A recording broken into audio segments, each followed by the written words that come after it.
Olá, alunos da Escola Tuiuti, tudo bem com vocês? Professor Wagner Chaves de Geografia trazendo mais uma aula. E hoje nós vamos entrar no nosso capítulo 4 da nossa apostila, já finalizando o nosso segundo bimestre. Então a gente vai começar a falar de uma coisa muito importante para a geografia, que é a população. A gente costuma falar que a geografia é o estudo da Terra, das formas da Terra, dos elementos que compõem a paisagem, mas nós temos um fator humano muito importante, que é a população e a população de um local, as características dessa população, se ela está crescendo, se ela está caindo. Então a gente vai agora falar um pouco sobre a população do Brasil e eu também vou dar algumas indicações para o nosso trabalho bimestral, para que vocês me entreguem e a gente já finaliza as nossas atividades avaliativas desse bimestre, beleza? Então peguem a sua apostila, seu caderno e vem comigo para mais essa aula.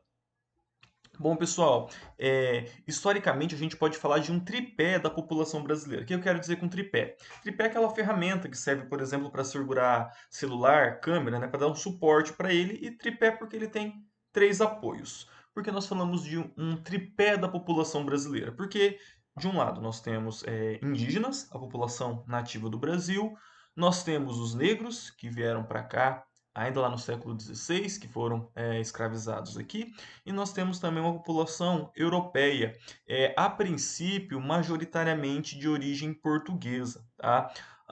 Então a gente pode falar que esse é o tripé da população brasileira. O branco, o europeu, o negro africano e o indígena que já morava aqui. Tá? Como eu falei, a princípio eram só portugueses. Final do século XIX, quando a gente tem a abolição da escravidão aqui no Brasil, é, a gente começa a buscar imigrantes para vir trabalhar nas lavouras de café do interior de São Paulo. E aí começam a chegar italianos, espanhóis, poloneses, os japoneses também chegam nesse período. E uma coisa, pessoal, nós que moramos aqui em Maringá, a gente vê uma realidade do país que a gente não encontra em outros lugares. Então, Maringá é a terceira cidade do Brasil com maior número de imigrantes japoneses. Então, é muito comum a gente andar pelas ruas, encontrar pessoas de origem japonesa, ou o nosso coleguinha de sala ser japonês, de ter a SEMA, que é um centro da cultura japonesa aqui no Brasil, e a gente consegue encontrar, por exemplo, bastante em Londrina também, aqui no Paraná, em São Paulo. São Paulo tem o bairro da Liberdade, que é um bairro praticamente só de asiáticos. Então você vai lá, as fachadas da loja estão em japonês, você entra nas lojas, tudo em japonês, os alimentos que eles compram, tá lá, o rótulo em japonês, e ele é um bairro bem característico dessa população japonesa, tá? Mas isso não se representa em todo o Brasil. Mas é muito comum a gente encontrar determinados locais onde a população ela é majoritariamente de um lugar. Então, por exemplo, aqui no Paraná a gente tem Prudentópolis, uma cidade que é toda de ucranianos. Temos cidades formadas por alemães, cidades formadas por holandeses, cidades formadas por poloneses, mas de modo geral a gente pode tratar a população brasileira como esse tripé: branco europeu, negro africano e o indígena nativo aqui do Brasil, beleza? Tanto que, só uma digressão aqui rapidinho. É muito difícil a gente falar quais são as características físicas do brasileiro, o aspecto, como que é a fisionomia do brasileiro. Tanto que o ditador da Coreia do Norte, o Kim Jong-un, ele tinha um passaporte brasileiro, provavelmente um passaporte falsificado, falando que ele era do Brasil. E com isso, ele entrou nos Estados Unidos com esse passaporte. A ideia de que não existe um rosto brasileiro. Diferente de você olhar para uma pessoa e falar, ela é asiática, ela é japonesa, chinesa, ou nossa, ela tem traços de italiano. O brasileiro, por essa característica, essa miscigenação da população brasileira, a gente não pode falar que tem um rosto exclusivamente brasileiro. Aqui a gente tem japonês, tem pessoas loiras, tem pessoas morenas, negras, indígenas. Então a gente tem uma fisionomia muito diversificada. Agora sim, depois dessa digressão, vamos voltar para a nossa aula. É, E aqui, pessoal, falando um pouco então do que eu quero que vocês façam de trabalho. Existe uma coisa chamada árvore genealógica. É uma maneira de a gente descobrir as nossas origens, os nossos antepassados, quem eles foram, aonde eles nasceram. Então aqui uma árvore genealógica da minha família, bem simples, só falando do meu pai e da minha mãe. Então, os meus pais, Wagner Chaves, ele nasceu em Cianorte, no Paraná. A minha mãe, Maria Aparecida, nasceu em Barbosa Ferraz, no Paraná também. E deles surgiram três filhos. Eu, Wagner Chaves Júnior, que nasceu em Sarandi, meu irmão, Caio Augusto, e Lucas Freitas, que nasceram todos em Sarandi. Então essa é uma árvore genealógica simplificada da minha família. Se eu fosse falar, por exemplo, dos meus avós, os avós paternos, os meus avós que vieram da parte do meu pai, tenho minha avó, Ordália, nasceu em São Paulo, e o meu avô, Silson, que também nasceu em São Paulo. Se eu fosse para os meus tataravós, eu ia ver que, por exemplo, eu tenho parentes que vieram da Bahia, da parte do meu avô paterno. Do lado dos meus avós maternos, que vieram da minha mãe, tem a Dona Luzia, que nasceu aqui no Paraná também, e o seu José, que nasceu em Minas Gerais. Então percebam que quanto mais eu vou voltando, eu vou percebendo que os meus parentes, eles não nasceram aonde eu nasci. Eles não nasceram em Maringá.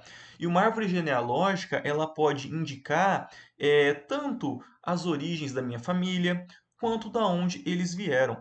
Árvores genealógicas, elas são importantes quando você precisa documentar a origem de alguma família.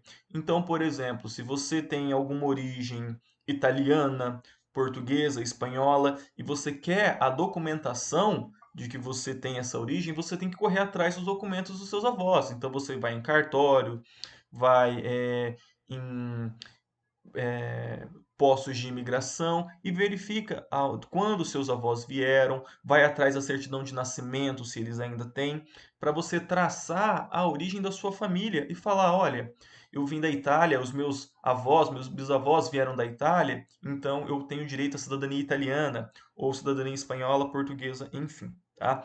É, e no caso aqui, nosso de Maringá, se a gente voltar nos nossos avós, a gente vai ver que poucos ou quase nenhum nasceram aqui em Maringá. Maringá é uma cidade nova, ela tem 73 anos, ela tem 400 mil habitantes, é uma cidade média, média para grande, porém ela é muito jovem ainda.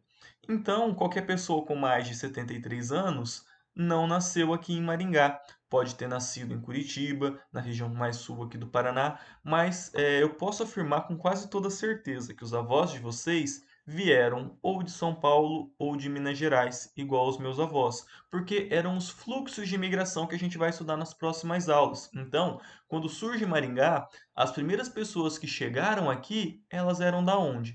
Eram de São Paulo, eram de Minas Gerais, uma parte vinha do Nordeste. E a mesma coisa ocorre se um professor lá do Mato Grosso pedir um trabalho como esse e traçar a origem dos seus familiares. Vocês vão ver que muitos dos pais dos alunos lá hoje vieram aqui do Paraná, fluxos migratórios. Saíram de São Paulo, vieram para o Paraná. Saíram do Paraná, foram para o Mato Grosso.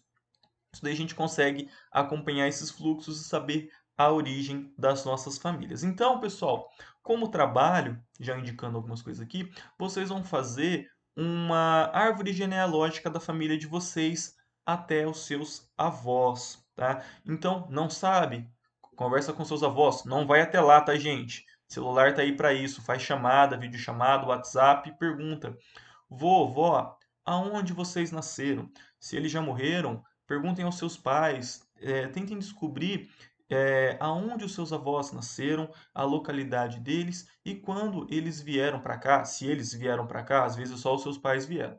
Então, eu quero uma árvore genealógica de 3 graus, tá? O de vocês, vocês e irmãos, se tiverem, os seus pais e os seus avós. Não precisa ficar colocando tios e sobrinhos, porque senão vira uma coisa imensa, tá? É, era muito comum os nossos avós terem 7, 8 filhos, então se você for colocar cada tio e cada sobrinho, vai ficar uma coisa imensa e impossível de você chegar. Então, tentem chegar até o avô de vocês, tá? Eu passei um trabalho semelhante para o sétimo do ano passado e a gente descobriu uma coisa muito interessante. Um dos alunos, o tio dele já tinha feito uma árvore genealógica da família imensa, imensa. Voltou lá nos seus antepassados. E talvez algum tio de vocês já tenha feito isso e vocês nem sabem.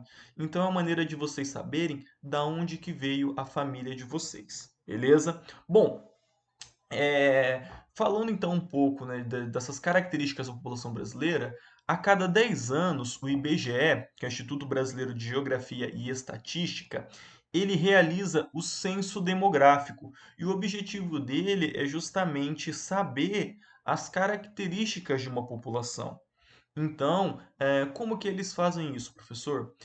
O IBGE, ele contrata agentes e essas pessoas, elas vão de casa em casa fazendo algumas perguntas. Então, por exemplo, quantas pessoas vivem com você? Aí, meu pai, minha mãe, eu e mais um irmão. Opa, 4 pessoas. Ah, qual a sua raça? E aí você que vai dizer, né? Se você é branco, se você é negro, se você é indígena. Antigamente você tinha que marcar a sua, a sua raça. Hoje não, hoje você mesmo declara, tá? Qual que é a renda da família? Um salário mínimo, dois, três? E eles fazem algumas perguntas bem interessantes que para a gente parece que não tem nexo, não tem cabimento. Como, por exemplo, quantos banheiros tem na sua casa? Se for uma família pobre, vai ter um banheiro só. Se for uma família de classe média, opa, pode ter uma suíte com um banheiro privado do casal e outro banheiro coletivo. Se for uma família um pouco mais rica, tem duas suítes e um banheiro coletivo e um lavabo, não sei. Então, esse tipo de pergunta permite o IBGE saber mais ou menos a renda das pessoas. E eles podem perguntar também quantas geladeiras tem, quantas máquinas de lavar. Máquina de lavar geralmente é só uma, mas geladeira tem mais. Fazem pergunta também do grau de escolaridade, até onde o seu pai estudou, sua mãe estudou, você estuda. Então, a partir dessas pesquisas, você consegue traçar o perfil da população brasileira. Quantas pessoas tem, elas são negras, são brancas, qual o percentual de cada um, elas estudaram, qual a renda dessas pessoas, né? Onde nós temos mais pessoas morando, um lugar teve mais ou menos pessoas, ou seja, esse lugar cresceu ou diminuiu em termos populacionais, tá? E só lembrando, 2020 não haverá censo por conta do coronavírus, então imagina um agente passando em casa por casa, vai passando distribuindo o vírus em cada um dos lugares, então provavelmente haverá no ano que vem, em 2021. E o último censo que nós temos é o censo de 2010. Às vezes, um município ele faz um censo interno para pegar alguns dados. Ele tem também a quantidade de pessoas, por exemplo, de natalidade. Então, eles distribuem, atualizam esses números. Mas um censo mesmo, onde a gente vai nas casas das pessoas e tem esse número mais apurado, acontece só de 10 em 10 anos. Beleza? E falando sobre a população brasileira. O Brasil, ele tem aproximadamente aí 209, 210 milhões de habitantes. A gente estima que no próximo censo tem aí 212 milhões de habitantes. E a grande maioria está localizada no sul, no sudeste e no litoral nordeste brasileiro, que a gente vai estudar futuramente as regiões concentradas. Então, quais os lugares mais populosos do Brasil? São Paulo, Rio, Belo Horizonte, todos no Sudeste. Aí vamos ter as capitais do Nordeste, que são todas no litorais, e algumas cidades aqui do Sul, Curitiba, Florianópolis, Porto Alegre, Maringá, Londrina.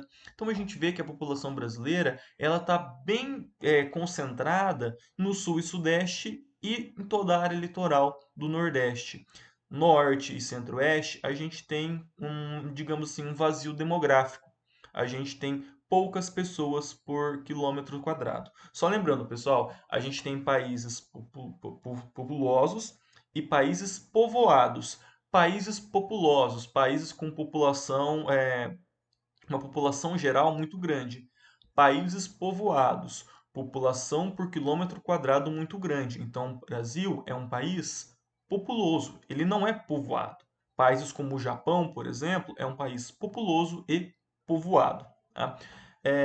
E provavelmente, e eu digo aqui provavelmente, nós somos a sexta maior população do mundo. Nós não sabemos esse dado correto ainda porque não teve censo e recentemente o Paquistão ultrapassou o Brasil.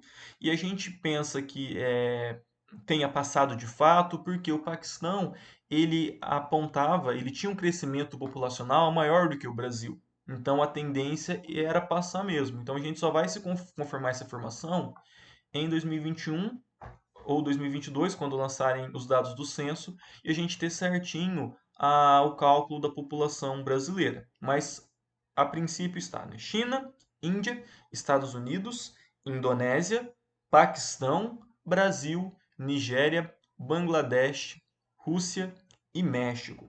Alguns países aqui, pessoal, são pequenininhos, como por exemplo a Indonésia, a Nigéria, Bangladesh.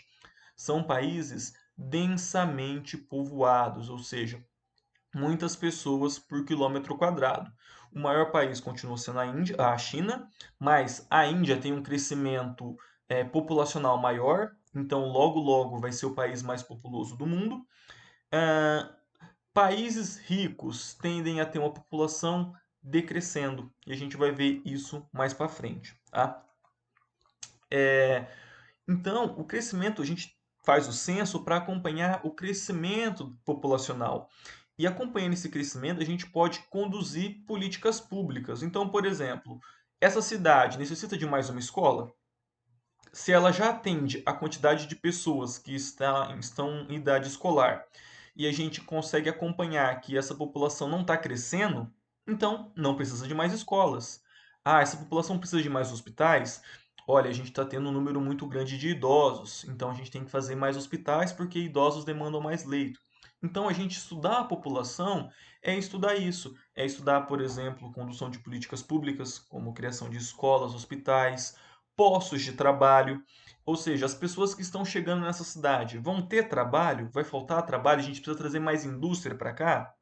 Porque não adianta você trazer a indústria se não tem trabalhador, ela vai querer ir embora. Então, todas essas coisas você tem que levar em consideração na hora de você conduzir uma política pública, abrir uma fábrica em determinado lugar, saber se você tem mercado consumidor o suficiente para o seu produto. Tudo isso você tem que levar em consideração. Então, o estudo do censo, a realização do censo é importante para isso, tá? Bom, então aqui vocês estão vendo os dados do crescimento da população brasileira de 2001 até 2017, tá? Então, 2001, 172 mil, 2017, 207, perdão, milhões, tá? 172 milhões, 2017, 207 milhões e hoje aí por volta de 211, 212 milhões, tá? E como que a gente consegue prever o crescimento de um populacional de um país? Pode ser tanto pelo fluxo migratório, quanto pelo seu crescimento vegetativo, tá? Então, fluxo migratório é a quantidade de pessoas que entram e deixam um determinado país, tá? Atenção, pessoal, o Brasil, ele é um país deficitário na questão imigratória. O que que isso significa? Sai mais gente do Brasil do que pessoas que entram, tá? Novamente aqui, o caso de Maringá, ele é muito particular. Maringá é uma cidade grande, uma cidade extremamente rica e ela atrai imigrantes. Então, por exemplo, para quem já teve a curiosidade de olhar em torno da escola Tuiuti, vocês observaram lá que tem uma igreja bem na esquina com a sua fachada em francês, uma igreja de haitianos. E ali na região tem bastante haitianos.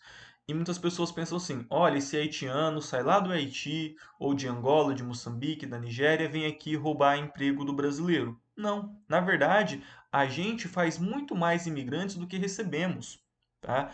Então, sempre pensem nisso. Eu já fiz uma atividade com vocês no ano passado de lugares que vocês queriam conhecer. Muitas pessoas falaram que queriam morar fora em outros lugares. Imagine você chegar num lugar e ser maltratado igual nós tratamos o haitiano aqui, ou o angolano, ou o moçambicano. Então, pessoal, lembrem-se disso. Nós, brasileiros, nós vamos para o exterior e, na verdade, poucas pessoas que vêm para cá. Então, as pessoas vêm para essas cidades onde tem emprego e vêm para fazer atividades que nós não queremos fazer. Então, onde esses haitianos estão trabalhando? Trabalhando em serviços pesados da construção civil, trabalhando em frigoríficos, que são trabalhos onde a população brasileira já não quer pegar. seja porque tem uma qualificação um pouco melhor, seja porque a remuneração é baixa ou porque tem escolha de outros postos de trabalho, tá? Então, pensem bem nisso. Eu sei que muitos alunos, eu não lembro de cabeça se alguém da sala teve os pais que foram imigrantes em outros países, a própria tia Mara foi imigrante no Japão. Então, o Brasil é um país que produz muitos imigrantes e recebe poucos. Recebemos, mas são poucos. Então, nessa conta, o Brasil mais fornece imigrantes do que recebe, beleza? E crescimento vegetativo, pessoal. O que é o crescimento vegetativo? É a diferença entre a natalidade, ou seja, as pessoas que nascem, e a mortalidade, pessoas que morrem. Então, por exemplo, se num ano nasceram 1.000 crianças e morreram 800 pessoas, opa, a gente teve um crescimento positivo. Nasceu mais pessoas do que morreram, tá? Esse é o crescimento vegetativo. A gente pode medir esse crescimento também por outros cálculos, por exemplo, quantidade de filhos por família. Para a gente manter o crescimento, um casal, duas pessoas, devem ter 2 filhos, correto?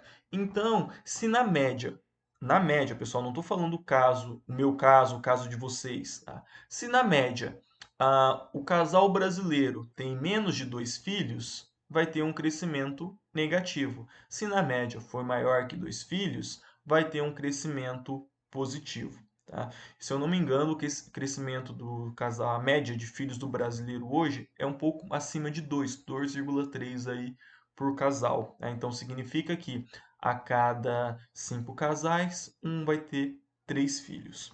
Beleza, pessoal? Eu vou ficando por aqui. Peço que vocês fiquem em casa, que vocês cumpram a quarentena, lavem as mãos. Um abraço e até mais.